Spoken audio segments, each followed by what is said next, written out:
السلام علیکم ورحمۃ اللہ وبرکاتہ الحمدللہ رب العالمین والصلاۃ والسلام علی سید الانبیاء والمرسلین اما بعد اعوذ باللہ السمیع العلیم من الشیطان الرجیم من حمزہ ونفخہ ونفثہ بسم اللہ الرحمن الرحیم۔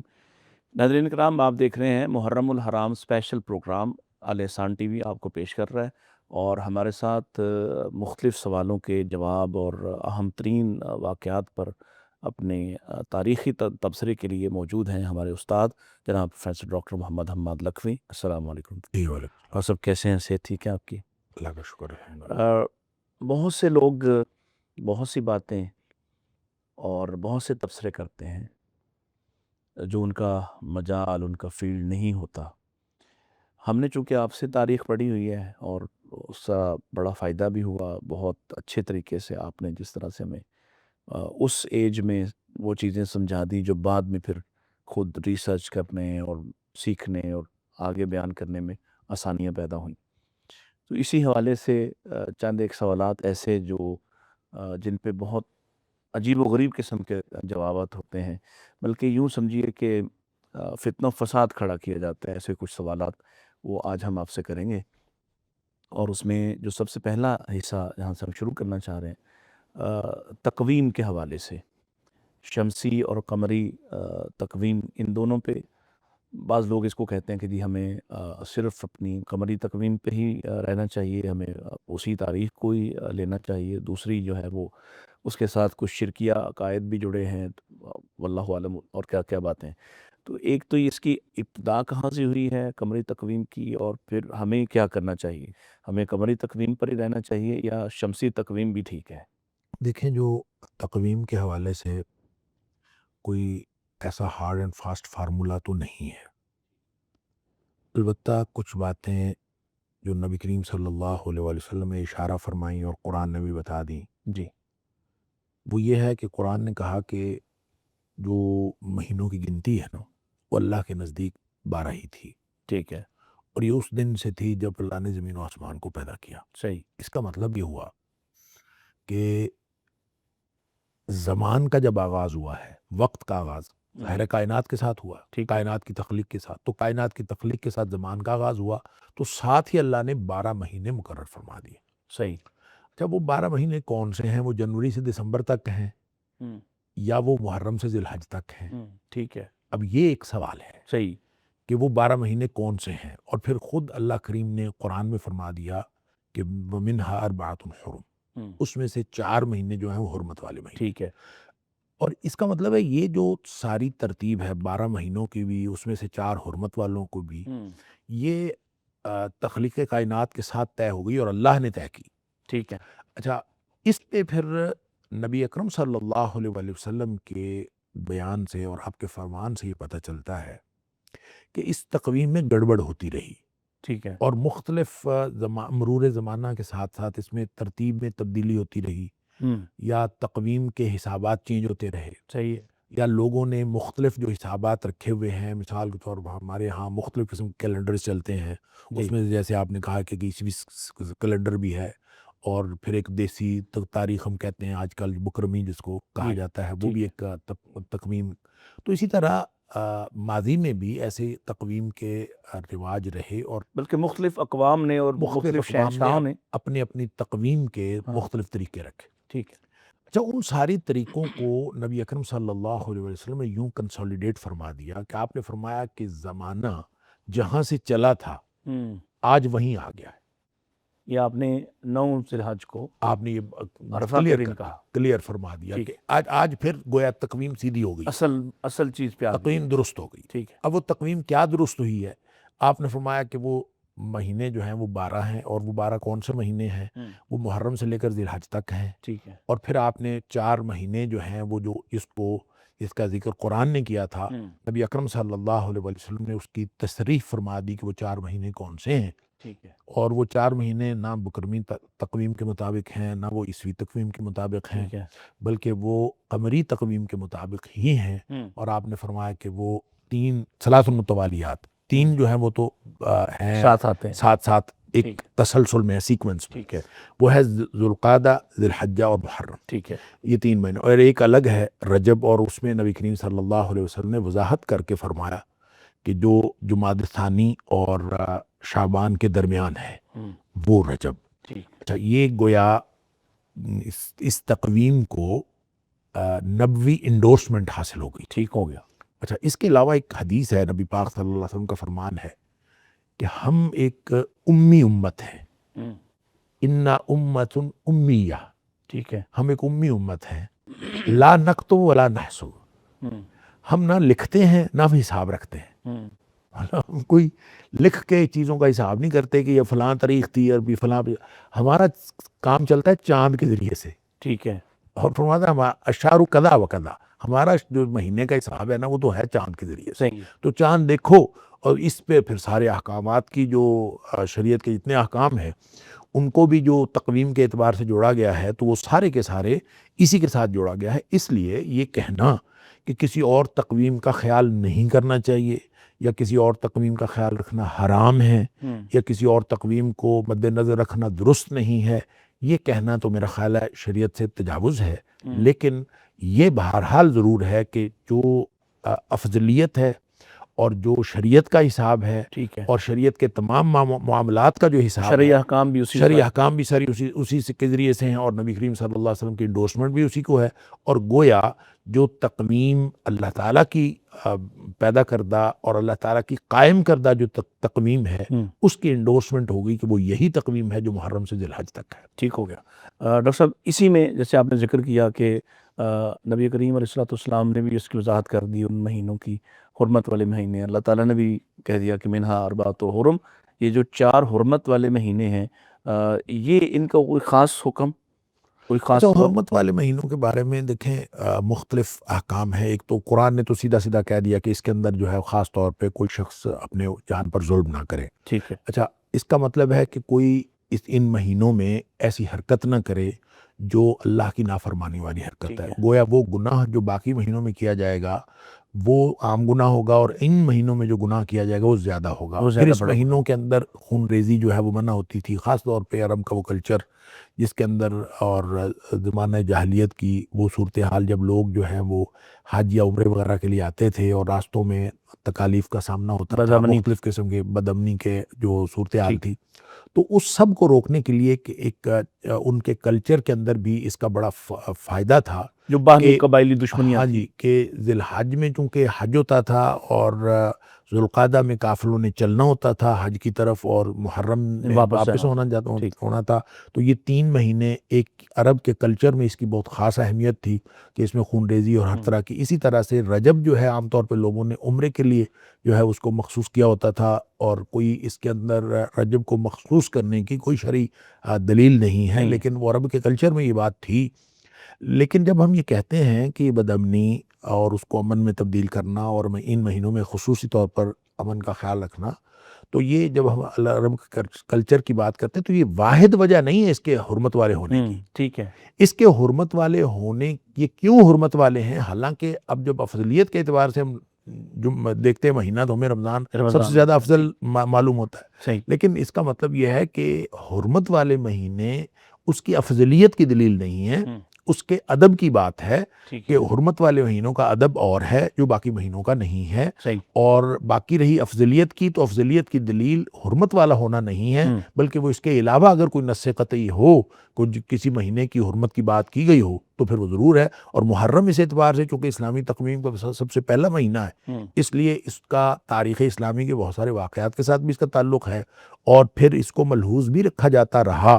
بہت سارے جو اہم کام ہیں دنیا میں ہوئے مسلمانوں نے اپنی تاریخ میں اس کو محرم میں کرنے کی کوشش کی. یکم محرم الحرام کو اسلامی سال کا پہلا مہینہ پہلی تاریخ قرار دے کے اس دن بہت سارے کام لوگوں نے کوشش کی اس کو کرنے کی. تو گویا یہ جو تقویم تھی کیونکہ شرعی احکام اس کے مطابق ہیں تو مسلمانوں نے اپنی تاریخ میں بھی اہم واقعات کے لیے اس تاریخ کو منتخب کیا ہے. اس لیے اس کو آبزرو کرنا اور اس کی پابندی کرنے کی کوشش کرنا یہ اگرچہ اس کو اگر اجر اور ثواب والا نہ بھی کہیں تو لیکن یہ شریعت کی تقویم کا خیال رکھنا احکام کے اعتبار سے ایک لازمی اور ضروری بات ہے. محرم کو خاص اہمیت دی جاتی ہے. اب ایک تو ایک خاص بیک گراؤنڈ ہے اس کا، ایک تو اسی وجہ سے کچھ اس میں مبالغہ بھی ہمیں نظر آتا ہے اور لیکن عمومی طور پر لوگ اس کا احترام اوورال کرتے ہیں. کیا کوئی ایسی حدیث ملتی ہے, کیا ایسا کوئی حکم ملتا ہے؟ یعنی جیسے آپ نے ذکر کیا کہ کچھ کام ایسے ہو گئے ہیں اسلامی تاریخ کے حوالے سے. دیکھیں محرم کے بعض مہینوں کے حوالے سے نبی کریم صلی اللہ علیہ وآلہ وسلم کے فرامین ہیں. بعض مہینوں کو بعض حوالے سے خاص کرتے ہیں. ٹھیک ہے. وہ محرم الحرام کا مہینہ ایک تو اسلامی سال کا پہلا مہینہ ہے, اس اعتبار سے خاص ہو گیا, اور یہ خصوصیت محرم سے کوئی نہیں چھین سکتا. صحیح ہے. پھر دوسری خصوصیت یہ ہو گئی کہ یہ حرمت والے 4 مہینوں میں سے ایک ہو گیا, یہ بھی خصوصیت ہے اس کی, یہ بھی محرم سے کوئی نہیں چھین سکتا. تیسری خصوصیت جو نبی کریم صلی اللہ علیہ وسلم نے فرمائی, آپ نے فرمایا کہ رمضان کے بعد سب سے جو زیادہ پسندیدہ روزے ہیں اللہ کو وہ محرم الحرام کے مہینے. اچھا, یہ حدیث جو ہے, اب دیکھیں ایک طرف جب ہم دیکھتے ہیں شعبان کے بارے میں ہمیں ایسے لگتا ہے کہ نبی کریم صلی اللہ علیہ وسلم رمضان کے علاوہ سب سے زیادہ روزے شعبان کے رکھتے تھے. ایسے ہی ہے. پھر ہم دیکھتے ہیں ذی الحجہ کے بارے میں, تو ہمیں ایسے لگتا ہے کہ شاید نبی پاک صلی اللہ علیہ وسلم ذی الحجہ میں سب سے زیادہ روزے رکھتے تھے, اور خاص طور پہ پہلا عشرہ جو ہے وہ جو ولیال نشر والی بات ہے. جی, اس کے علاوہ یعنی اس طرح کی افضلیت کے حوالے سے بہت سارے دلائل اور بہت ساری باتیں ہمیں ملتی ہیں جو مختلف مہینوں کے بارے میں نبی کریم صلی اللہ علیہ وسلم نے مختلف مقامات پر فرمائی. اب جو یعنی میں نے عرض کیا کہ تیسری جو فضیلت ہے محرم الحرام کے مہینے کی, وہ روزے کے حوالے سے خصوصیت نبی کریم صلی اللہ علیہ وسلم فرمائی. ٹھیک ہے. اب یہ محرم کے روزے کون سے رکھتے تھے, کتنا رکھتے تھے, یہ تفصیلات تفصیلات نہیں ہیں موجود کسی حد تک. یعنی یہ نہیں کہ پورا مہینہ روزے رکھتے تھے. پورا مہینہ تو جب حضرت عائشہ صدیقہ رضی اللہ تعالیٰ عنہا اور ام سلمہ رضی اللہ تعالیٰ عنہا وغیرہ اس طرح کی جتنی جو احادیث ہمارے پاس آتی ہیں کہ نبی کریم صلی اللہ علیہ وسلم سب سے زیادہ جو روزے رکھتے تھے رمضان کے بعد وہ شعبان کے رکھتے تھے. ٹھیک ہے.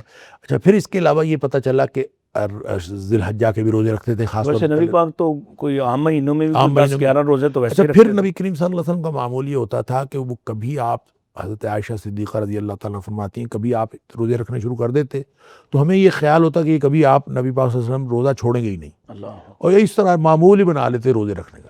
اور بعض اوقات روزہ ترک کر دیتے تو اتنا ترک کرتے کہ ہمیں لگتا تھا کہ ابھی ہم کو نفلی روزہ رکھیں گے ہی نہیں.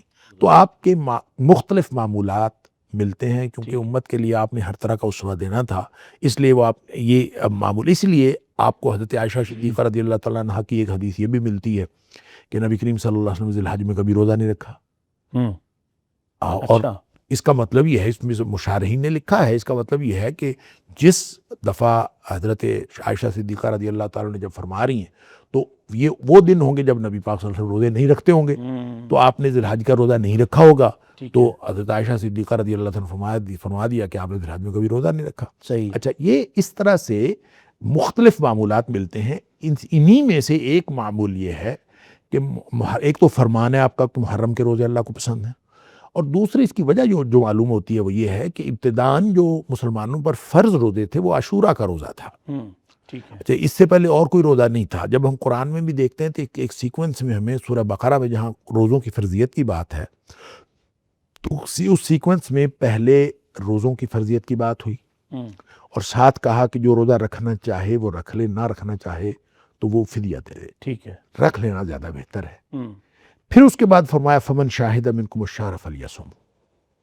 اچھا, وہ والے روزے جو اب ہم جب اس کو دیکھتے ہیں تو ہمیں ایک ہی طرح دیکھ لیتے ہیں, شاید یہ سارے پہلا حکم بھی رمضان کے روزوں کے بارے میں ہے, دوسرا حکم بھی رمضان کے روزوں کے بارے میں ہے کہ پہلے اس جو حکم میں تھوڑی سی تخفیف تھی اب وہ تخفیف ختم ہو گئی. ایسا نہیں ہے, وہ روزے جو تھے وہ عاشورہ کا روزہ تھا. ٹھیک ہے, اور وہی تھا, اور اس کے بارے میں بہت ساری احادیث میں آتا ہے کہ صحابہ کرام کہتے ہیں ہم اپنے بچوں کو بھی رکھوا دیتے تھے, اور بچے جو ہے وہ روز یعنی ٹریننگ کے لیے ایک روزہ تھا.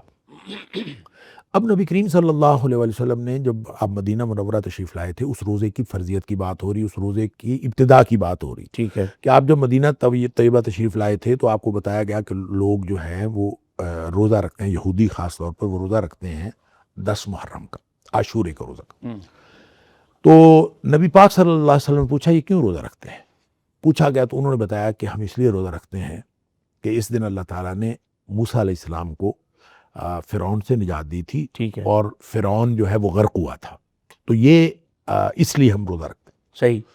اب نبی کریم صلی اللہ علیہ وسلم نے فرمایا کہ ہم ان سے زیادہ موسیٰ علیہ السلام کے قریب ہیں, لہذا ہم تو رکھیں گے، لہذا نبی پاک صلی اللہ علیہ وسلم نے یہ روزہ رکھنا شروع کر دیا۔ ٹھیک ہے۔ اچھا، بعد ازاں رمضان کے روزے آ گئے، رمضان کے روزوں میں فرضیت رمضان کے روزے کی ہوئی اور عاشورہ کا روزہ صرف نفل رہ گیا، اور نفلی طور پر آپ نے فرمایا کہ جو شخص عاشورہ کا روزہ رکھے، میں اللہ تعالیٰ سے امید رکھتا ہوں کہ اس کے گزشتہ سال کے گناہ معاف ہو جائیں گے۔ اچھا، اس پر جو ہے جو پھر ایک فرمان نبی پاک صلی اللہ علیہ وسلم کا جو آپ کی اس دنیا سے تشریف لے جانے کے آخری سال کا تھا، کہ آپ نے فرمایا کہ اگلا سال جب ہوگا تو میں جو روزہ رکھوں گا وہ 9 کا روزہ رکھوں گا۔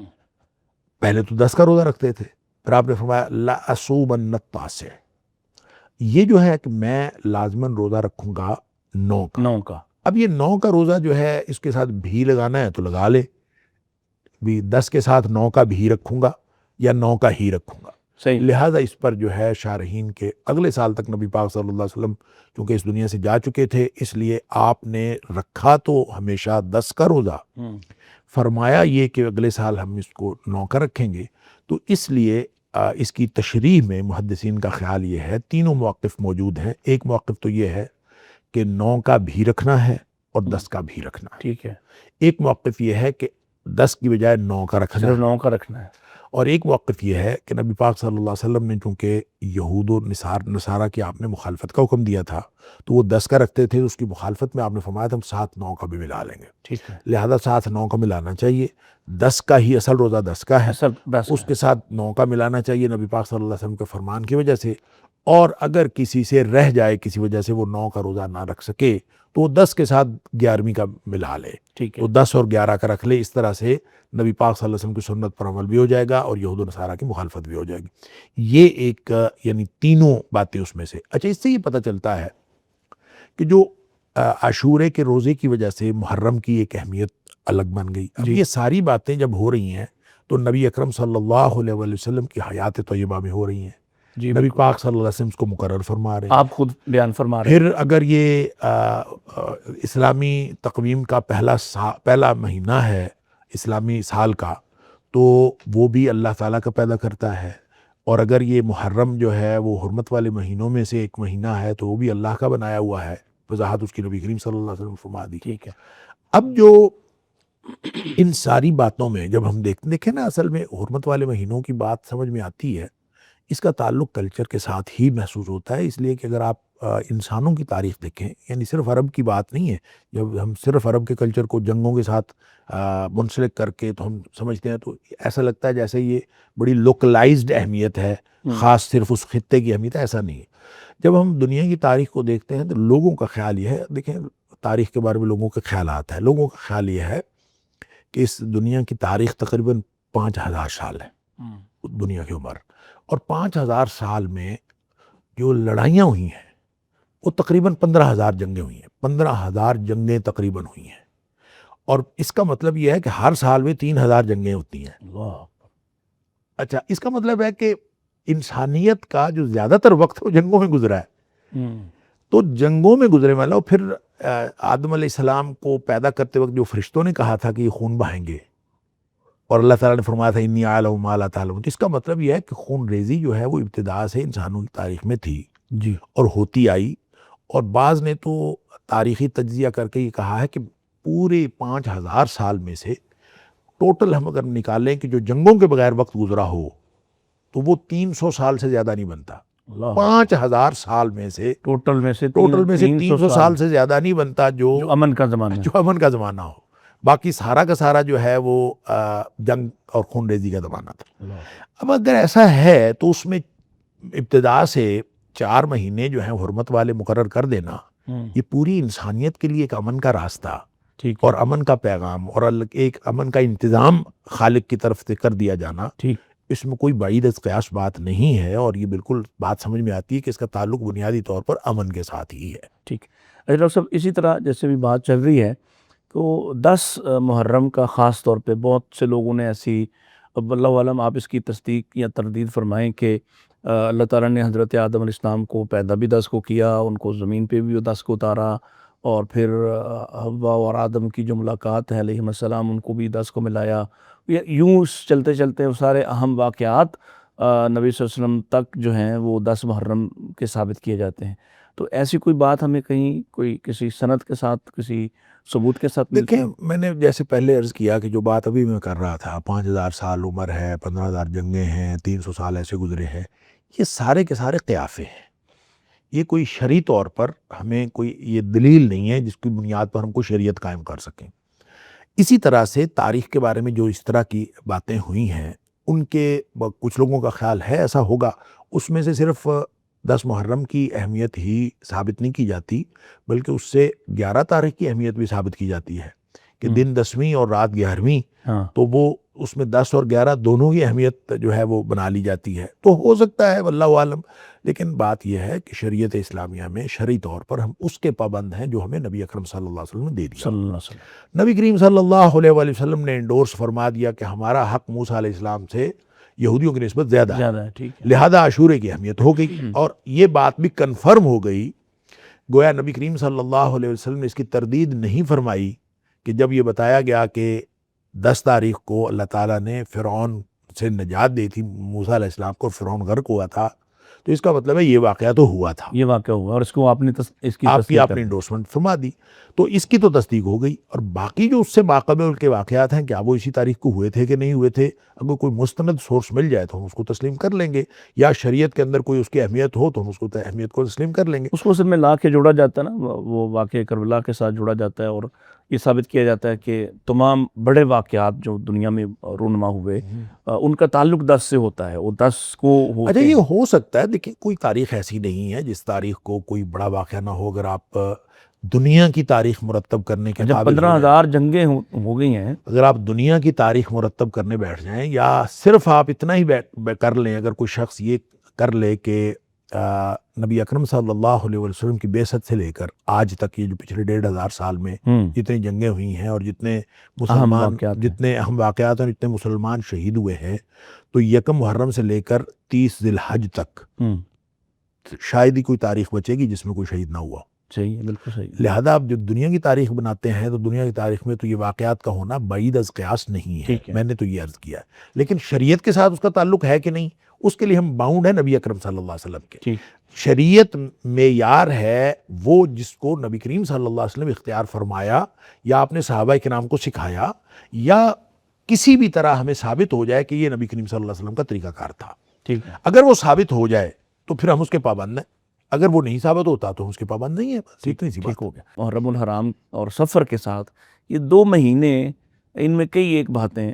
تو چلیں ایک خاص بات مثال کے طور پہ، شادی حرام کر دی جاتی ہے. ایک دم آپ دیکھتے ہیں کہ ذی الحج کے آخری دنوں میں بڑی زوردار قسم کی ایک مہم چل رہی ہوتی ہے شادیوں کی، اور اگلے پورے 2 مہینے یہ سارا کاروبار، اس سے متعلقہ جتنے بھی معاملات بند ہوتے ہیں. کیوں؟ لوگ سمجھتے ہیں کہ یہ ان میں شادی کرنا کوئی نحوست کا معاذ اللہ کام ہے، اور کیا تو نقصان ہو جائے گا. اور بہت ہمارے قریبی لوگ بھی بعض اوقات ایسے وہم کا شکار ہو جاتے ہیں. اس کی حقیقت کیا ہے؟ جہاں تک ان مہینوں کے اندر کوئی خوشی منانے کے حوالے سے ہمارے جو عرف عام ایک خیال ہے جی جی کہ نہیں کرنا چاہیے، اس میں میں سمجھتا ہوں کہ محرم اور سفر دونوں مہینوں کے بارے میں یکساں خیال نہیں ہے. ٹھیک ہے. محرم میں تو غم کی کیفیت کی وجہ سے اس کو سمجھا جاتا ہے کہ اس میں شادی وغیرہ نہیں کرنی چاہیے. جی. اور سفر کے بارے میں اس کو منحوس سمجھا جاتا تھا نبی کریم صلی اللہ علیہ وسلم کے دور میں بھی، جاہلی دور میں بھی، ٹھیک ہے. کہ وہ منحوس ہے. اور نبی کریم صلی اللہ علیہ وسلم نے اس کو کیٹیگوریکلی منع فرمایا، اور آپ نے اس کی تردید فرما دی کہ کوئی نحوست کسی چیز میں نہیں ہوتی. اصل میں مسلمانوں کے ہاں بہت ساری چیزیں وہ پیچھے انسانوں کے جو چلی آ رہی ہیں مختلف جاہلی معاشروں سے. ٹھیک ہے. اور جب کسی کے پاس کوئی نبوی رہنمائی نہ ہو، کوئی آسمانی رہنمائی نہ ہو، اور انسان خود ساختہ خیالات جب بناتا ہے تو وہ پھر جو چیزیں دیکھتا ہے اس کے بارے میں اپنا سوال بنا لیتا ہے. مثال کے طور پر کالی بلی اگر رستہ کاٹ جائے اور اس کے بعد جو ہے وہ آپ کو جو بھی معاملہ پیش آتا ہے وہ منحوس ہوتا ہے. پھر کوا اگر آپ کے منڈیر پہ بول جائے اس کا ایک خاص مطلب ہوتا ہے. آسمان کے ستارے جو ہیں وہ اس کے خاص فارمیشن کا خاص مطلب ہوتا ہے.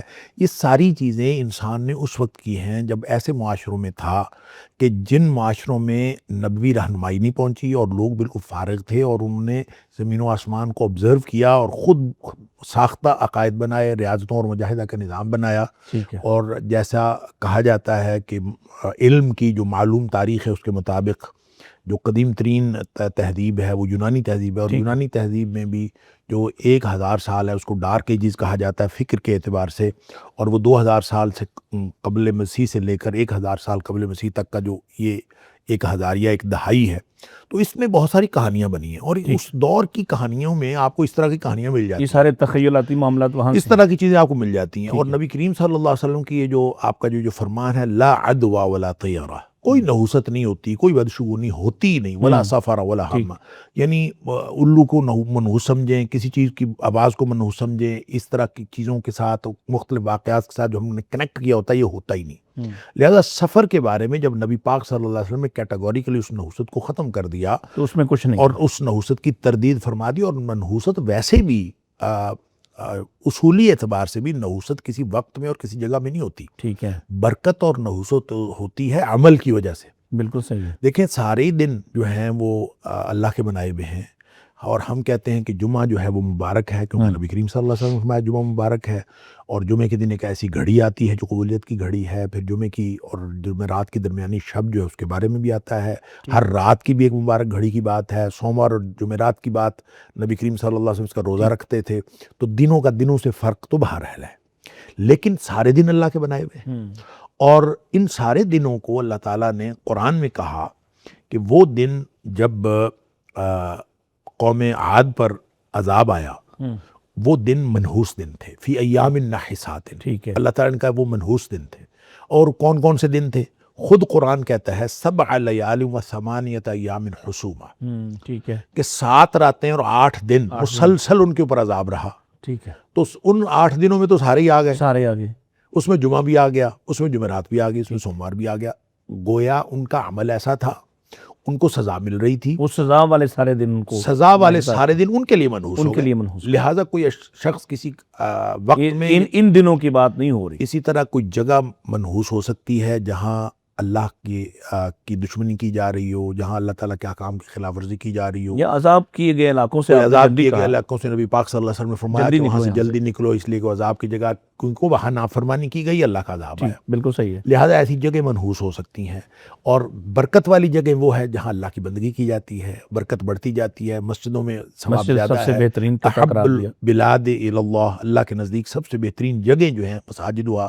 پھر مسجدوں کی جو ماں ہے ام القرا جو ہے مسجد حرام، اس میں 1,00,000 کا نماز کا ثواب ہے. مسجد نبوی میں جو ہے 1000 نماز کا ثواب.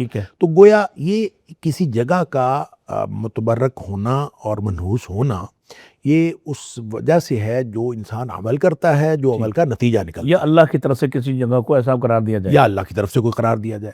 لہٰذا منحوس اور مبارک کسی مہینے کو ہم اپنی طرف سے نہیں کہہ سکتے. نہ کوئی مہینہ منحوس ہے اور نہ کوئی دن منحوس ہے.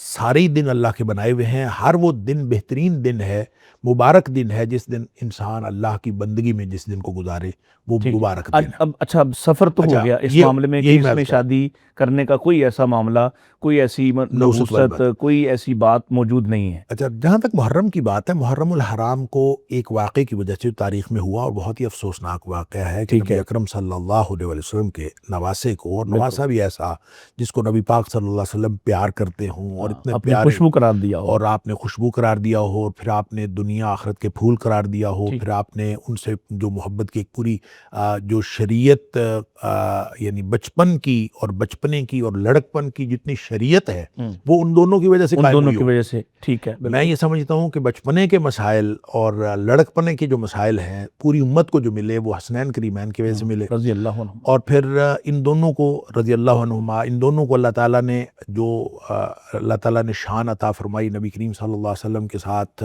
تعلق کی وجہ سے، اور پھر امت کے سردار ہونے کی وجہ سے. حسن بھی سردار، دونوں جنت کے سرداروں، جوانوں کے سردار، جنت میں سارے جوان ہوں گے، گویا جنت میں سردار ہوں گے. بالکل. اچھا یہ ساری باتیں ان کو جو شہید کیا گیا، اس کے خیالات، اس کے اسباب کیا تھے، اس کے اثرات کیا تھے، اس کے ما قبل اور ما بعد کیا ہے، ان ساری باتوں سے قطع نظر یہ ایک انتہائی افسوسناک واقعہ ہے، بالکل صحیح، ٹھیک اور اس افسوسناک واقعے کو ایک غم کا واقعہ تاریخ میں قرار دے دیا گیا۔ کوئی حرج نہیں۔ اچھا، اس غم کی وجہ سے اب یہ آج تک جو محرم کو کہا جاتا ہے، چونکہ غم کا مہینہ ہے لہٰذا اس میں شادی نہیں کرنی چاہیے، کوئی ایسا کام نہیں کرنا چاہیے۔ اچھا، یہ بات جو ہے یہ شریعت کے اعتبار سے بہت محل نظر ہے کہ شریعت نے تو سوگ منانے کا 3 دن سے زیادہ اجازت ہی نہیں دی۔ بالکل صرف بیوہ کو اجازت ہے وہ 4 مہینے 4 ماہ 10 10 دن کرے گی۔ اچھا، اس کے علاوہ سوگ منانے کا کوئی طریقہ شریعت نے نہیں بتایا، ٹھیک اور باقی سوگ منانے کے جو آگے موڈز ہیں، جو اس کے اسالیب ہیں، جو مناہج ہیں، اس کے اوپر جو شریعت نے باقاعدہ نوحہ کرنے والا، اپنے گریبان پیٹنے والا، گریبان چاک کرنے والا، ان کی جو مذمت فرمائی ہے وہ ایک الگ بات۔ ٹھیک ہے۔ لیکن یہ جو غم منانے کا جو طریقہ ہے، اور ایک کون سا دن ہوگا جب کوئی، میں نے پہلے بھی عرض کیا کہ جس دن میں کوئی اسلام کا کوئی مشاہیر میں سے کوئی شہید نہیں ہوا، ہمارے بڑے فوت ہو جاتے ہیں، ہمارے باپ فوت ہو جاتے ہیں، دادا فوت ہو جاتے ہیں، ماں باپ دادی نانی سارے قریبی رشتہ دار، تو کیا خیال ہم ان مہینوں کو اس غم کی وجہ سے مختلف جو شادی اور خوشی کے کام ہیں ان وہ منع قرار دیں، منع قرار دیں؟ ایسے نہیں ہو سکتا۔ لہٰذا آپ 3 دن تک سوگ منانے کی اجازت ہے، وہ منایا گیا۔ آج بھی اگر بات آپ کریں گے تو آپ یہی کریں گے، کوئی انتہائی اور یہ افسوسناک 3 دن بھی وفات سے بعد کے ہیں، وفات کے بعد کے ہیں، اور یہ جو ہر سال 3 دن وہ والے نہیں ہو سکتے۔ نہیں، یہ تو نہ طریقہ کار نبی پاک صلی اللہ علیہ وسلم نے بتایا اور نہ امت نے کبھی روا رکھا۔ ٹھیک ہے۔ لہٰذا اس طریقے کو اس غم کے ساتھ جوڑ کر شادی سے منع کر دینا یہ درست نہیں ہے، اور سارے دن جو ہیں وہ شادی کی جا سکتی ہے، شرعی طور پر کوئی منع نہیں ہے۔ البتہ یہ ضرور لوگ خیال کر لیتے ہیں کہ چونکہ امت کا ایک بہت بڑا طبقہ ایک ایسا ہے جو جس نے اس غم کو بنیاد بنا کر پورا دین کا ایک اسلوب الگ ترتیب دے لیا ہے، اور ایک پورے طریقہ کار الگ کر لیے ہیں، تو صرف آپ ان سے اظہار یکجہتی کے لیے یہ کہہ دیں کہ ہم اگر اس موقع پر ہم شادی کا اظہار نہیں کرتے، اب ایک گھر میں جو ہے وہ ماتم کیا جا رہا ہو اور دوسرے گھر میں جو ہے وہ شادیانے بجائے جا رہے ہوں، تو یہ اخلاقی طور پر اچھا نہیں لگتا۔ کوئی شخص اپنی لوکل، اپنے مزاج کی، اپنے محلے کی یا اپنے معاشرے کی رعایت کر لے تو الگ بات ہے، شریعت کا اس کے ساتھ شریعت کا اس کے ساتھ کوئی تعلق نہیں ہے، نہ اس ماتم کے ساتھ شریعت کا کوئی تعلق ہے، نہ اس شادی نہ کرنے کے ساتھ شریعت کا کوئی تعلق ہے۔ شریعت تو وہ ہے جیسے میں نے پہلے عرض کی، جو نبی کریم صلی اللہ علیہ وسلم نے بتا دی، صحابہ کرام کو سکھا دی۔ اب سید الشہداء حضرت حمزہ رضی اللہ تعالیٰ عنہ شہید ہوئے ہیں، نبی پاک صلی اللہ علیہ وسلم نے نہ دن کو منحوس قرار دیا نہ مہینے کو۔ نبی پاک صلی اللہ علیہ وسلم کو کتنا دکھ تھا حضرت حمزہ رضی اللہ تعالیٰ عنہ کے شہید ہونے کا۔ پھر نبی کریم صلی اللہ علیہ وسلم جتنے بھی شہدائے بدر ہیں، شہدائے احد ہیں، اور سب کے بارے میں جو اب نبی کریم صلی اللہ علیہ وسلم کو ہر ایک کے بارے میں کنسرن تھا، لیکن کسی بھی کنسرن کی وجہ سے اپنے زندگی کے معاملات روک دیے جائیں اور ان کو ممنوع قرار دے دیا جائے، یا زندگی میں شادی خوشی کے لیے دن اس طرح سے مقرر کر دیے جائیں کہ جن کا تعلق شریعت سے کے ساتھ نہ ہو، یہ میرا خیال درست نہیں ہے۔ البتہ کوئی اپنے ذاتی معاملات کو دیکھتے ہوئے، کسی مصلحت کو سامنے رکھتے ہوئے کم زیادہ کر لے، یہ اور بات ہے، لیکن شریعت کا اس کے ساتھ کوئی ٹھیک ہے۔ آخری سوال محرم کے حوالے سے کہ اس میں پھر لوگ اسپیشلی قبرستان جانا، قبروں کی مٹی کو درست کرنا، ان کو تازہ کرنا، لپائی کرنا، اس طرح کے کام، یا اس پہ پھول سنگ جو ہے وہ پھول پھینکنا یا خوشبو لگانا، اس طرح سارے کام جو ہے نا، اس کے ساتھ بھی جوڑا ہوا ہے محرم کے ساتھ۔ اچھا، یہ پتہ نہیں کہاں سے آیا ہے، واللہ عالم۔ شریعت میں تو ایسی کوئی بات نہیں ہے۔ دیکھیں، قبروں کی زیارت کرنا اور بات ہے، ٹھیک، اس کے بارے میں نبی پاک صلی اللہ علیہ وسلم کا فرمان ہے۔ آپ کا فرمان ہے کہ میں نے تمہیں منع کیا تھا قبروں کی زیارت کرنے سے، صحیح۔ اب میں یہ کہتا ہوں کہ تم قبروں کی زیارت کیا کرو، فزوروہا، قبروں کی زیارت کیا کرو، اور اس لیے زیارت کیا کرو کہ انہا تذکر الآخرہ، اس سے آخرت یاد آتی ہے۔ ٹھیک ہے۔ اچھا، اب کیا آپ قبر پہ جاتے ہیں تو آپ کو آخرت یاد آتی ہے؟ آپ ایسے طریقے سے جاتے ہیں، آخرت یاد کرنے کے لیے جاتے ہیں؟ آپ وہاں جا کے کسی کے لیے دعا کریں، مسنون ہے، نبی پاک صلی اللہ علیہ وسلم نے قبر پہ جا کے جنازہ بھی پڑھا ہے، آپ نے قبر پہ جا کے دعا بھی کی ہے، اور لہذا وہ مسنون ہے۔ کوئی شخص اگر جا کے قبر پہ جنازہ پڑھنا چاہے، کسی کا جنازہ نہ ہوا ہو یا کوئی ایسا مسئلہ ہو، قبر پہ جنازہ بھی پڑھا جا سکتا ہے۔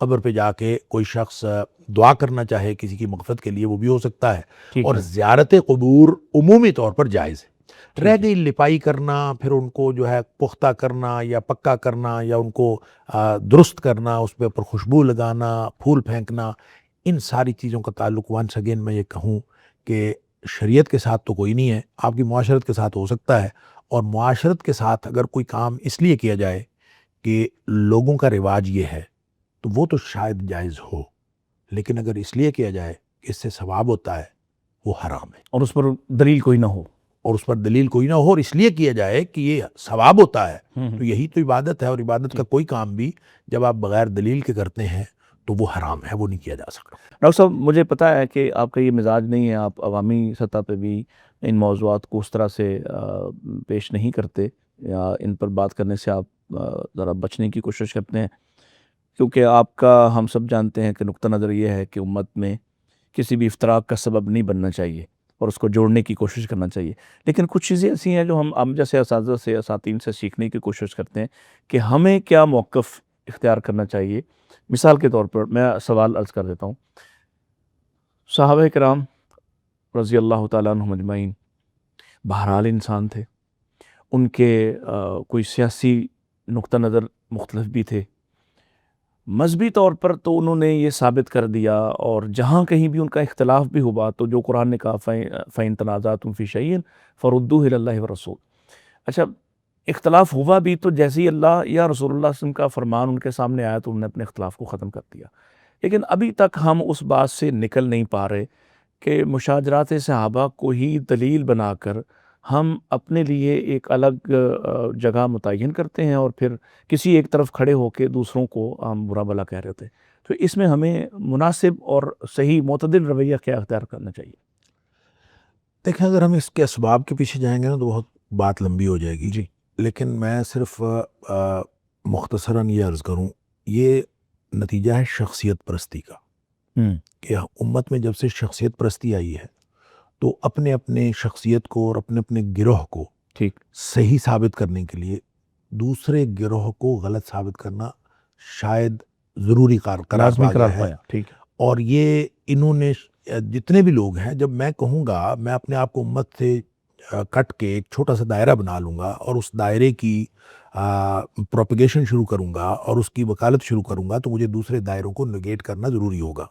ٹھیک ہے، لہذا امت کے اندر جب بھی گروہ بندی ہوئی کس کس وجوہات کی بنیاد پر، کن کن وجوہات کی بنیاد پر ہوئی، یہ اس کے پیچھے عملی وجوہات بھی ہیں اور علمی وجوہات بھی ہیں، نظری وجوہات بھی ہیں کہ کیا کیا ہوا ہمارے ساتھ، کس طرح سے پریکٹیکلی، اور اس میں پھر بیرونی عناصر کی بہت ساری جو ہے وہ انوالومنٹ ہے، اور جنہوں نے ہمیں ڈیٹریکٹ کیا، اور بہت سارے ہمارے داخلی طور پر مسائل ہیں جس سے ہم نے کیا، ایک لمبی داستان ہے۔ لیکن جب بہرحال ہم نے چھوٹے چھوٹے دائرے بنا لیے اور دائروں میں جب سوچنا شروع کیا جانے لگا تو اس وقت سے پھر ہم نے اپنے اپنے دلائل گھڑ لیے ہیں۔ ٹھیک ہے، پھر صحابہ بھی مختلف ہو گئے ہیں، کسی کے وہ صحابہ ہیں، کسی کے وہ صحابہ ہیں، پہ اندازہ کریں اہل بیت اور صحابہ کرام، ان کو دو الگ الگ قرار دے دیا گیا ہے، حالانکہ اہل بیت جو ہے اہل بیت اطہار وہ بھی صحابہ کرام ہیں، صحابہ کرام میں سے اہل بیت کا وہ گروہ ہے جو سب سے بہترین گروہ ہے، لہٰذا اہل بیت کو کوئی اگر ایک شخص صحابہ کرام کی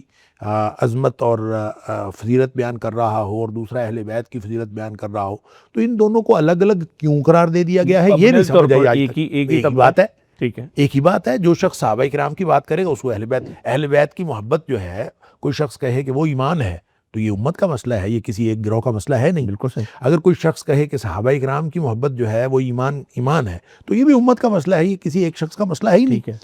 ہم نے اصل میں بعد میں یہ الگ الگ فرقوں میں اور الگ الگ گروہوں میں تقسیم ہو کر ہم نے اپنے آپ کو اور اپنے دائروں کو جب ڈیفینڈ کیا ہے تو ہمیں پھر مخالفانہ دلائل کی ضرورت پیش آئی ہے، پھر ہم نے مخالفانہ دلائل دیے ہیں، یوں امت آہستہ آہستہ ان چھوٹے چھوٹے دائروں میں دائرہ در دائرہ تقسیم، دو الگ انتہائیں قائم کر لی اور کئی دائرے بن گئے، ایک دو باتیں نہیں ہیں، بہت زیادہ بن گئی۔ اچھا، رہ گئی بات کی کہ اس کے بارے میں ہمیں موقف کیا رکھنا چاہیے۔ دیکھیں، نبی اکرم صلی اللہ علیہ وآلہ وسلم نے خیر القرون قرنی فرمایا، میرا زمانہ بہترین زمانہ ہے، ثم الذین یلونہم ثم الذین یلونہم، پھر اس کے بعد والا زمانہ، پھر اس کے بعد والا۔ اب جو نبی کریم صلی اللہ علیہ وسلم کے قریب ترین سب سے پہلے شاگرد ہیں، جنہوں نے نبی کریم صلی اللہ علیہ وسلم سے دین سیکھا ہے، جن کی تربیت نبی اکرم صلی اللہ علیہ وسلم نے کی ہے، سبحان اللہ، ان کے بارے میں کوئی شخص بھی بات کرے، وہ اپنا کرے یا کوئی پرایا کرے، اس کا مطلب ہے ہم دین کی بنیادوں کے بارے میں بات کر رہے ہیں۔ بالکل صحیح، جن سے دین ہمیں پہنچا ہے. یہ جو آتے ہیں نا، ہم بچپن میں گاؤں کے پرائمری اسکول میں پڑھتے تھے، تو انسپیکٹر آتا تھا انسپیکشن کے لیے. تو جو انسپیکشن آتا تھا تو انسپیکٹر آتا تھا تو سوالات وہ اسٹوڈنٹ سے پوچھتا تھا، چیک وہ اسٹوڈنٹ کو کرتا تھا.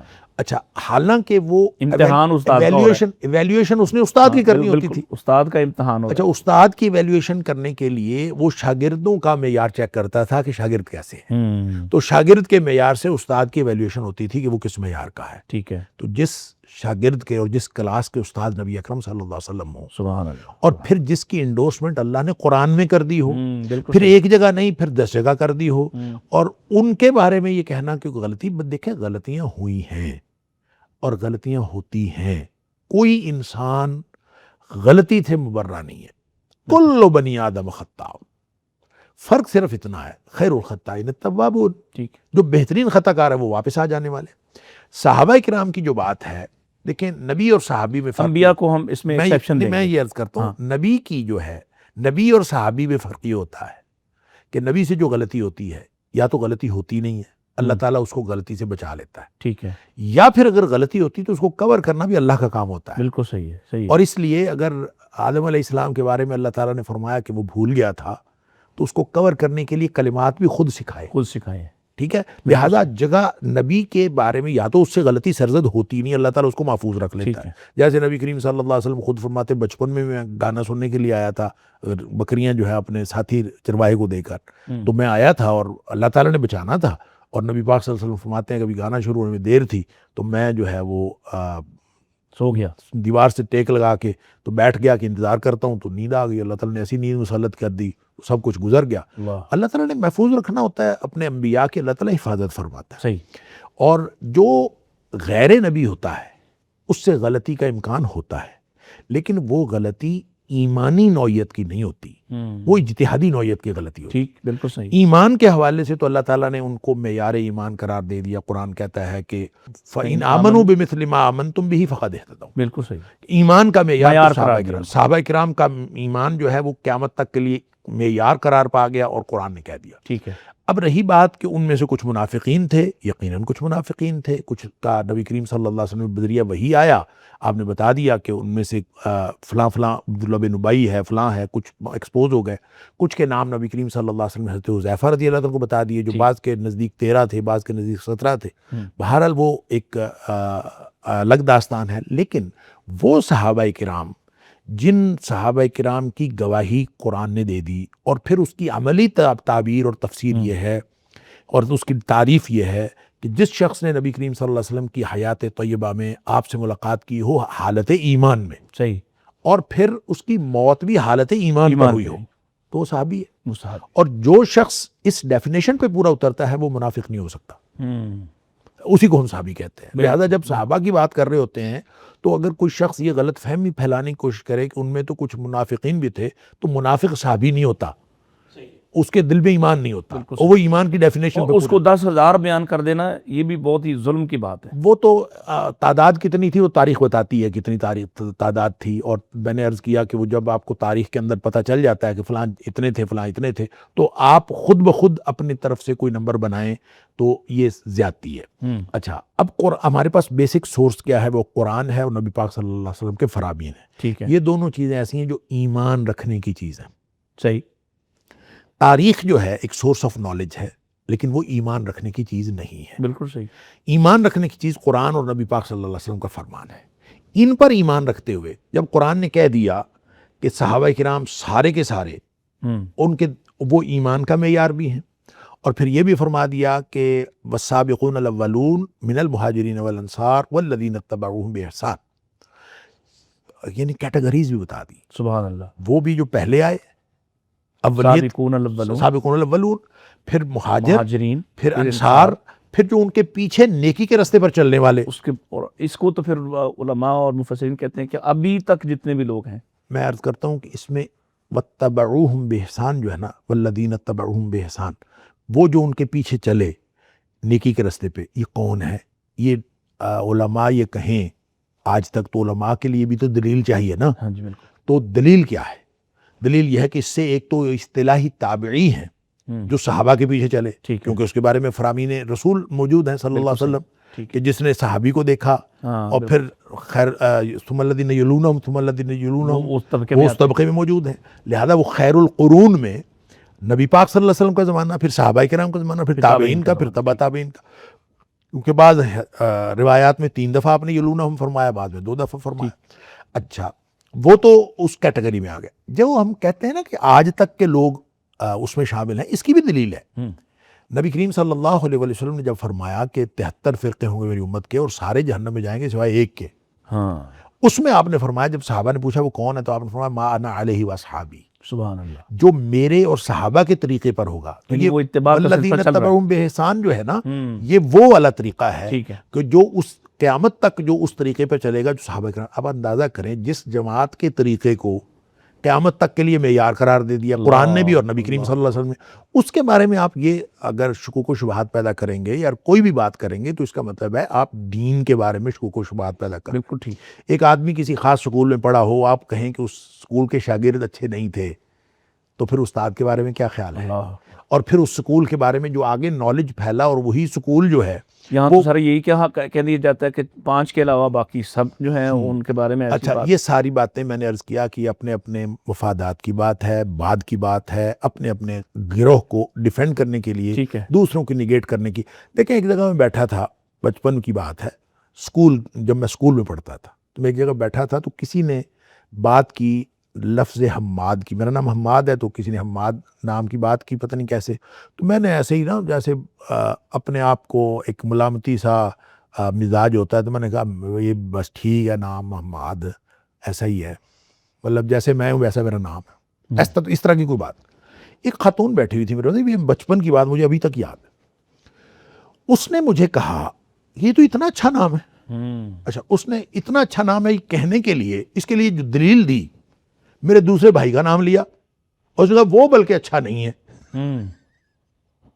وہ بلکہ اچھا نہیں ہے، یہ تو اچھا نام ہے۔ اللہ اکبر، حالانکہ نام وہ بھی اچھا ہے ہاں، اور یہ بھی اچھا ہے۔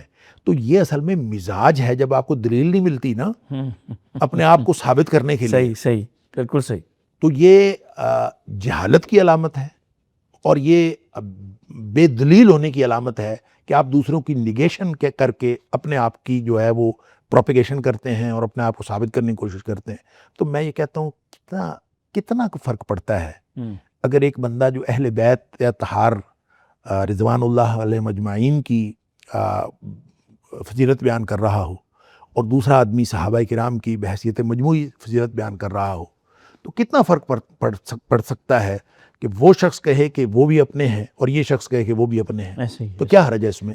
بالکل ٹھیک۔ چونکہ ہم نے کہنا ہے کہ ہم اچھے ہیں۔ اچھا، وہ آپس میں دونوں جو وہ طبقہ تو ایک ہی طبقہ ہے، وہاں تو آپس میں محبت، نرمی، شفقت اور رشتہ داریاں، قرابت داریاں، ایک دوسرے کا احترام نظر اور آتا ہے۔ بعد تک رہیں، ہاں بالکل، یعنی جب امت کے اندر انتشار پیدا ہو گیا ہاں، اور ہمیں تاریخ میں وہ جنگیں بھی ملتی ہیں کہ جب آپس میں جنگ تک کا واقعات ہو گئے، اس کے بعد بھی ان کی خیر خائی کے معاملات آپس میں وہی رہے۔ سبحان اللہ، سبحان اللہ۔ لہٰذا اس کو آپ انڈورس کریں اس طرح سے کہ وہ جو بات کی لڑائیاں ہوئیں اس کی وجہ سے وہ الگ ہو گیا، تو پھر یا آپ کوئی دین الگ تھا ان یا کا، کوئی دین الگ تھا، ایسا کچھ نہیں تھا۔ اجتہادی غلطیاں ضرور ہوئی ہیں، کسی صحابی سے کسی سے بھی اجتہادی غلطی ہو سکتی ہے، ٹھیک ہے، ہر شخص کا اپنا نقطہ نظر ہو سکتا ہے، وہ نقطہ نظر کسی ایک کا صحیح دوسرے لیکن ان کے بارے میں ڈاکٹر صاحب یہ بھی تو کہہ دیا گیا کہ ان کی غلطیوں کے باوجود اللہ اللہ تعالیٰ نے معاف کر دیا، وَكُلًّا وَعَدَ اللَّهُ الْحُسْنَى، حسنہ، یہ سب جنتی ہیں، جب سارے اس کے جنتی باوجود ہیں، بھی اور لہٰذا اسی وجہ سے جو ہمارے اہل سنت کا یا امت کا جو اصول ہے کہ الصحابۃ کلھم عدول، سبحان اللہ، قرآن نے کہہ دیا تو ہم نے مان لیا کہ وہ سارے ہی کے سارے سچے تھے۔ اب دیکھیے اجتہادی غلطی، جا کے عصر کی نماز قریظہ میں پڑھو، تو کچھ نے کہا کہ 2 گروہ بن گئے، 2 گروہ بن گئے، انہوں نے کہا نماز راستے میں پڑھنی ہے، انہوں نے کہا نہیں نماز وہاں جا کے پڑھنی ہے۔ ایک کو سمجھنے کا انداز یہ تھا، دوسرے کا سمجھنے کا انداز یہ تھا، بالکل دونوں کی خیر خواہی تھی، دونوں کی نیک نیتی تھی، ٹھیک ہے، دونوں کے ایمان برابر تھا، کسی نے بھی نبی پاک صلی اللہ علیہ وسلم کے فرمان کو نظر انداز کرنے کی کوشش نہیں کی، ٹھیک، لہٰذا یہ حسن ظن آج بھی ہم رکھ لیں کہ ہو سکتا ہے یار دوسرا شخص سمجھنے میں غلطی کر گیا ہو، ٹھیک ہے، تو اگر تو کوئی بدنیتی سے کر رہا ہے تو وہ تو اتنا بڑا گناہ گار ہے کہ قیامت کے دن خود بھگتے گا جتنے لوگوں کو گمراہ کر رہا ہے۔ پھر ہمیں حکم جو دیا ڈاکٹر صاحب، یہ جو نبی پاک کی جو حدیث ہے لا تسبوا اصحابی، ہمیں تو یہ حکم دے دیا۔ حکم دے دیا کہ ان کے برا بھلا کہنا ہی نہیں، اور پھر ان کو برا بھلا کہہ کے مطلب ان کا مقام اللہ نے متعین کر دیا۔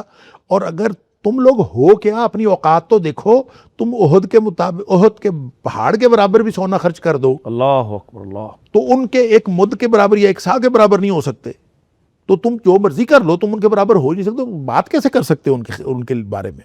لہٰذا یہ زبان کھولنے سے پہلے اپنی اوقات سمجھنی چاہیے کہ میں ہوں کون۔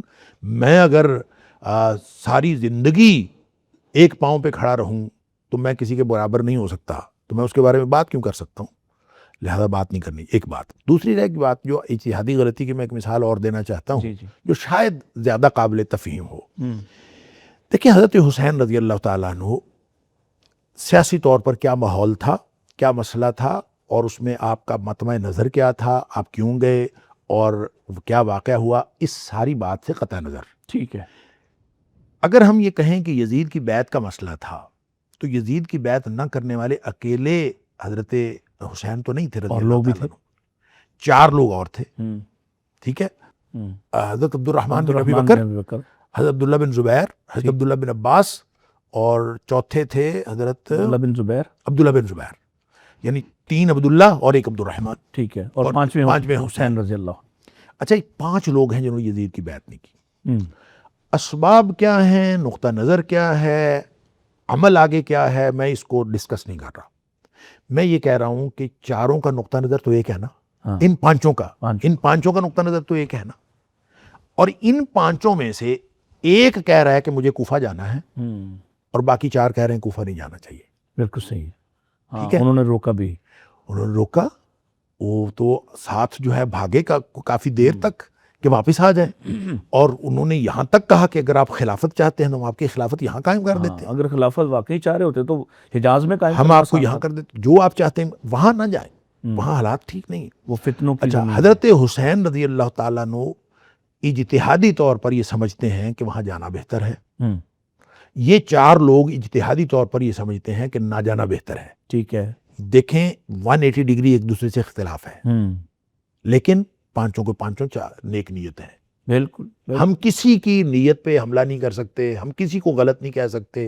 انہوں نے بھی امت کی خیر خواہی سوچی، ان 4 نے بھی امت کی خیر خواہی سوچی۔ صحیح، صحیح۔ اگر ہم یہ سمجھ لیں تو ان جھگڑوں پر کہ جن کے بارے میں قرآن کہتا ہے تلک امت قد خلت لہا ما کسبت ولکم ما کسبتم ولا تسالون عما کانوا یعملون، سبحان اللہ، کہ جو گزر گئے ہیں ان کے بارے میں تم باتیں نہ کیا سوال ہی نہیں ہوگا ہم سے۔ کرو۔ تم اس بات سے تم اپنے اعمال کی فکر کرو جن کے بارے میں تم سے پوچھا جانا ہے، ان کے بارے میں سوال نہیں ہوگا۔ لہذا یہ سوال ہماری تاریخ کا، ہمارے امتحان کا ہے ہی نہیں، بالکل جس کے اوپر ہم نے گروہ بندی کر کے زندگیاں کھپا دی ہیں، یہ سوال ہمارے امتحان کا ہے ہی نہیں۔ ٹھیک ہے۔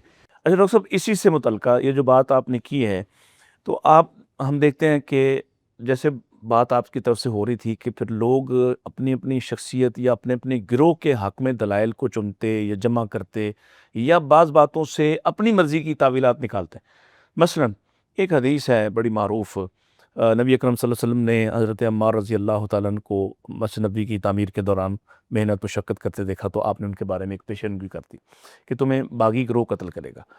اب اس بات کو لے کر چونکہ امت کے دونوں مسلمان بڑے عظیم گروہوں کی لڑائی ہو گئی، اور اس میں حضرت عمار شہید ہو گئے، اور چونکہ حضرت علی کے ساتھ تھے، وہ ان کی طرف سے لڑ رہے تھے، لہٰذا دوسرا گروہ جو ہے اس پر ان کا قتل ڈالا، اور اس پر یہ فتویٰ لگا دیا کہ جناب آپ کو چونکہ نبی پاک نے کہا تھا اور یہ بات اہل سنہ کے مصادر میں ہے، لہذا یہ ثابت ہوا کہ دوسرا گروہ جو ہے وہ باغی گروہ ہے، اور اس پر جو پھر فتویٰ لگتا آگے۔ اس کی ذرا وضاحت کیجئے کہ اس کو ہم کس طرح سے لیں، کیونکہ اس خاص بات کو لے کر بہت سے لوگ ہیں جو ایسا فتنہ گھڑتے ہیں، اور مسلمان بچوں میں، نوجوانوں میں، ان کے اندر ان کی فکری انتشار کا سبب بنتے ہیں۔ دیکھیں حضرت عمار رضی اللہ تعالیٰ عنہ کی شہادت کے بارے میں نبی اکرم صلی اللہ علیہ وسلم جو فرمان ہے صحیح فرمان ہے، یہ اصل میں عمار بن یاسر رضی اللہ تعالیٰ عنہ کے بارے میں تھا، ان کی شخصیت کے بارے میں۔ ٹھیک۔ ان کی شخصیت کو انڈورس کرنے کے لیے تھا، نہ کہ کسی گروہ کی تخصیص کے لیے۔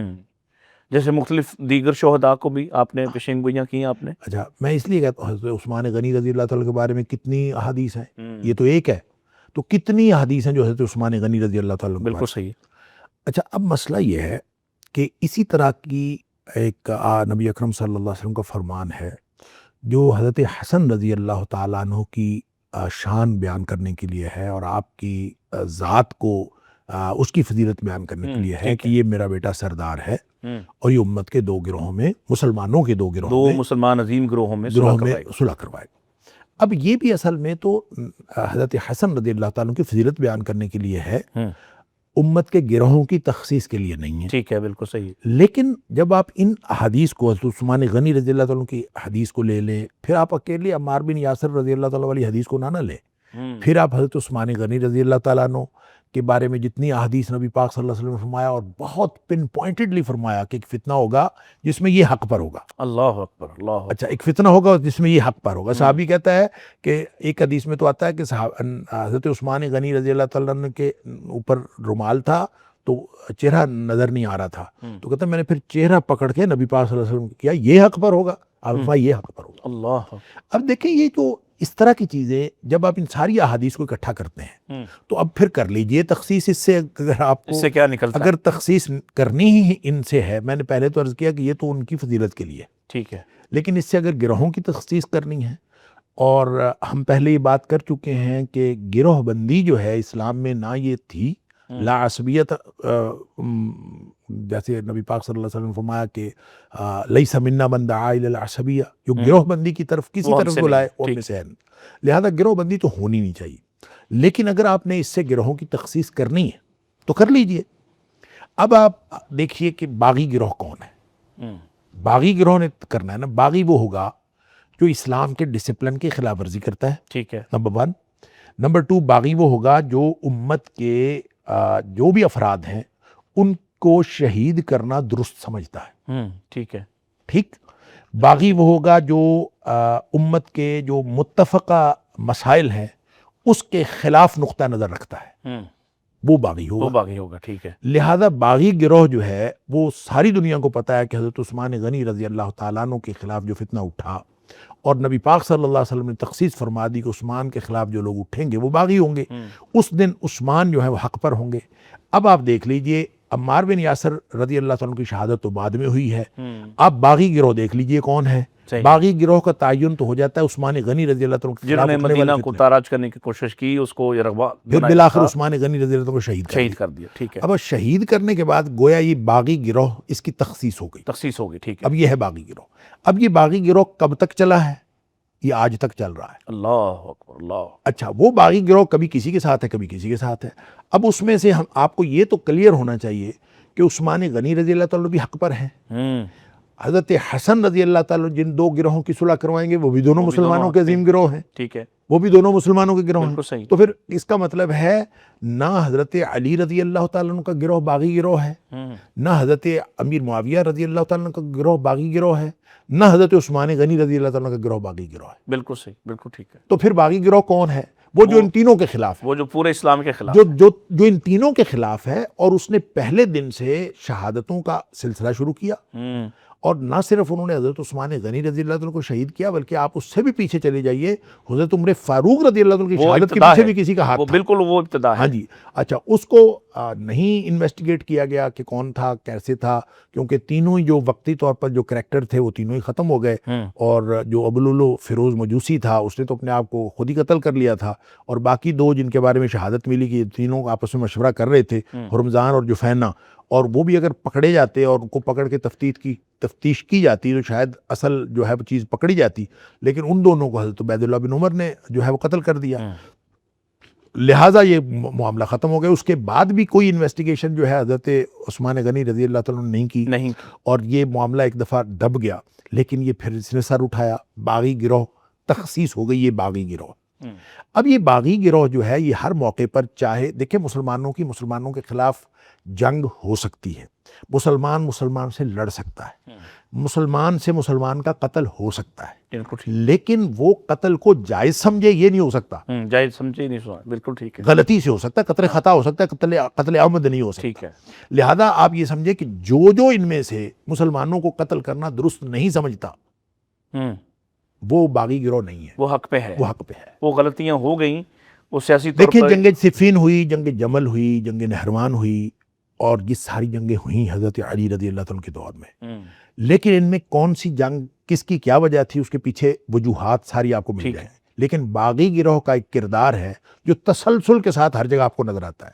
آپ نہ دیکھیں میں نے پہلے بھی عرض کیا کہ جو ایمان رکھنے کی چیز ہے وہ قرآن ہے اور نبی پاک صلی اللہ علیہ وسلم کا فرمان، بالکل ٹھیک ہے، تاریخ ایمان رکھنے کی چیز نہیں ہے، لیکن جب آپ ایمان والی چیز کو سامنے رکھ کے اور ایمان کی بنیاد کو مضبوط بنا کے آپ تاریخ کا مطالعہ کریں گے تو تاریخ آپ کو خود بخود بتا دے گی کہ اصل حقیقت کیا ہے، صحیح، تاریخ کے واقعات بتا دے گی۔ لہذا تاریخ آپ کو بتاتی ہے کہ عثمان غنی رضی اللہ عنہ کو شہید کرنے کے بعد یہ لوگ کہاں گئے، تاریخ آپ کو بتاتی ہے کہ انہوں نے حضرت علی رضی اللہ عنہ کی بیعت کر لی اور حضرت علی رضی اللہ عنہ کے ساتھ یہ لوگ تھے، اور پھر تاریخ یہ بتاتی ہے کہ یہ صرف مین گروہ ان کا حضرت علی رضی اللہ عنہ کے ساتھ تھا، لیکن سارے نہیں تھے، سارے جو دوسری ہے طرف بھی تھے، دوسری طرف بھی تھے، حضرت امیر معاویہ رضی اللہ عنہ کے ساتھ بھی تھے کچھ لوگ۔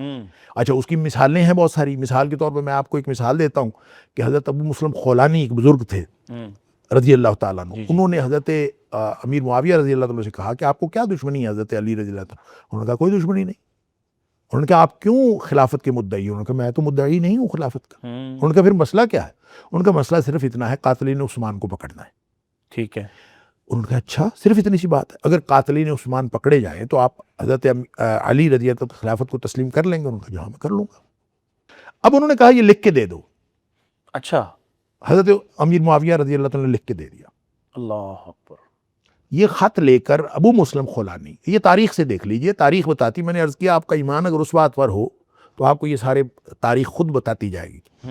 ابو مسلم خولانی دمشق سے چلے ہیں اور کوفہ آئے ہیں حضرت علی رضی اللہ عنہ کے پاس، اور تاریخ ہی بتاتی ہے کہ رات کو آئے تھے، حضرت علی رضی اللہ عنہ کے ساتھ بات ہوئی ہے، تو صبح حضرت علی رضی اللہ عنہ، آپ نے فرمایا صبح کرتے ہیں بات اس پہ، یعنی صرف قاتلین عثمان کو پکڑ لیں یا ان کے حوالے کر دیں کریں اور جھگڑا ختم ہو جائے گا۔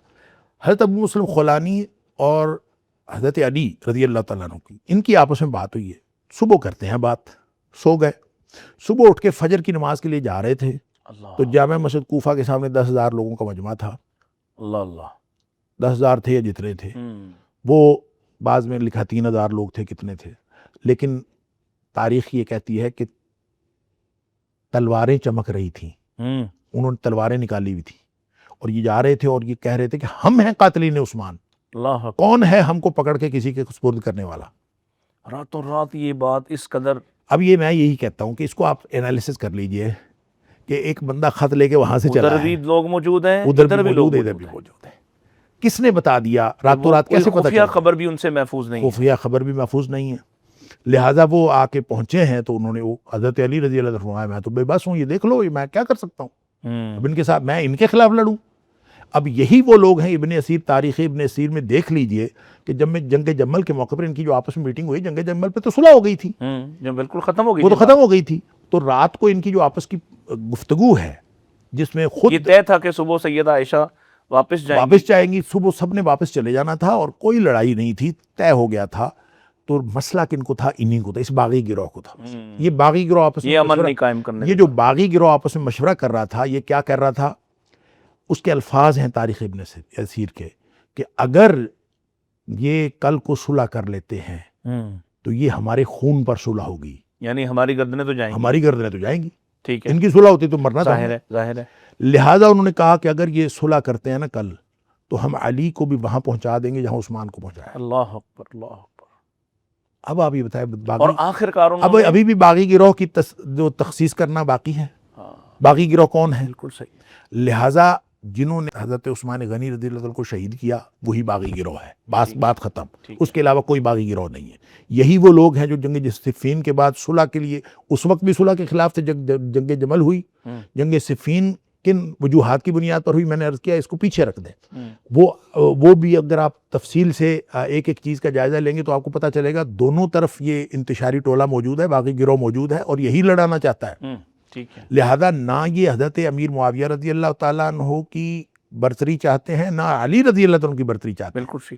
اگر علی رضی اللہ تعالیٰ عنہ جنگ صفین میں غالب آنے لگے ہیں چلیں اس وقت ہی ان کو یہ ہو جاتا کہ چلیں غالب آ جائے. ٹھیک ہے. تو یہ جنگ جیتنا فتنے کے ختم کرنے کی طرف ایک قدم ہو سکتا تھا. لہذا انہوں نے اس موقع پر بھی شور مچا دیا کہ ہم نے یہ جو ہم صلح کر لیں, جنگ نہ کریں. حالانکہ حضرت علی رضی اللہ عنہ کا غلبہ ہونے لگا تھا. پھر اس کے بعد یہ نکل گئے, حکم پہلے کہا کہ حکم بنائیں, پھر حکم بنایا تو ثالثی کے خلاف یہ اٹھ کھڑے ہوئے, پھر یہ خوارج کہلائے. تو پھر خوارج کے خلاف حضرت علی رضی اللہ عنہ جنگ نہروان میں لڑے. تو آپ کو گویا باغی گروہ کی تصدیق کرنے کے لیے آپ کو کسی اور حدیث کی ضرورت ہی نہیں ہے. بالکل ٹھیک. باغی گروہ کون ہے کون نہیں ہے, لہٰذا میں نے پہلے عرض کیا اس کو تینوں سٹیپ کو الگ الگ کر کے دیکھ لیجئے. نمبر 1, یہ فرامین نبی پاک صلی اللہ علیہ وسلم کے کسی گروہ کی تخصیص کے لیے نہیں, بلکہ یہ صحابہ کی فضیلت بیان کرنے کے لیے ہیں. ٹھیک ہے. اور اگر آپ اس کو تخصیص کرنے کے لیے سمجھ لیں تو واقعات کے سیکوینس کو ساتھ رکھے تو آپ کو پتہ چل جائے گا کہ اصل باغی گروہ کون ہے. اور تیسری بات یہ کہ ان تمام واقعات میں اس باغی گروہ کا کیا کردار ہے, یہ تاریخ آپ کو وقتاً فوقتاً جگہ بجگہ آپ کو ہر جگہ مل جائے گا. اور کوئی ایسی جگہ نہیں ہے جہاں پہ تاریخ نے اپنے آپ کو نہیں بتا دیا کہ یہ اس کے اندر اصل میں سچ کیا ہے اور اصل جھوٹ کیا ہے. تو اس لیے باغی گروہ تو وہی تھا جس نے امت مسلمہ, جس نے عثمان کو بھی شہید کیا اور علی کو بھی شہید کرنے کے در پہ ہیں. بالکل آخر کار وہ, اور پھر بالآخر حضرت حسین رضی اللہ عنہ کو بھی شہید کیا. اور پھر انہوں نے کتنے ہی صحابہ کرام کو شہید کیا. اگر حضرت علی رضی اللہ تعالیٰ عنہ اور حضرت امیر معاویہ رضی اللہ تعالیٰ عنہ, حضرت عثمان غنی رضی اللہ تعالیٰ عنہ, ان میں سے کسی کا بھی کردار دیکھیں تو کوئی بھی کلمہ گو کو قتل کرنے کے در پہ نہیں ہے, اس کو درست نہیں سمجھتا. حالانکہ باغیوں نے قبضہ کیا ہوا ہے.